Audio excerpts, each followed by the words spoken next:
Let me read something to you real quick. First Peter chapter 4, Living for God. So then, since Christ suffered physical pain, you must arm yourself with the same attitude he had, and be ready to suffer too. For if you have suffered physically for Christ, you have finished with sin. You won't spend the rest of your lives chasing your own desires, but you will be anxious to do the will of God. You have had enough in the past of the evil things that godless people enjoy, their immorality and the lust, and their feasting and drunkenness and wild parties and their terrible worship of idols.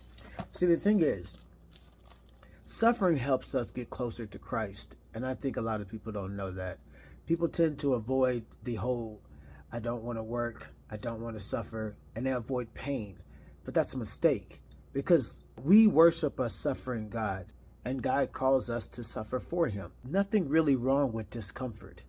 In fact, it reveals your true nature. It reveals what you're really about. It brings out in a lot of us the best in us, and some it brings out the worst. When you're trying to get closer to God, be prepared to suffer.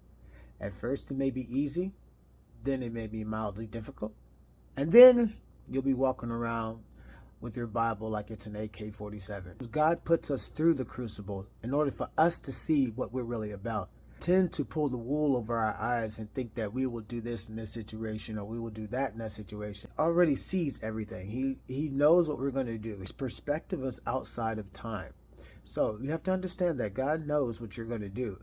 Discomfort and pain brings out our true character. To see what we will do when our hearts are broken. Will we abandon our faith or will we run towards him?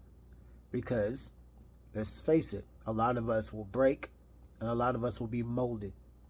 But just remember, everybody is made in God's image, so you have a choice. So freely make the right choice. Read your Bible. Figure it out for yourself.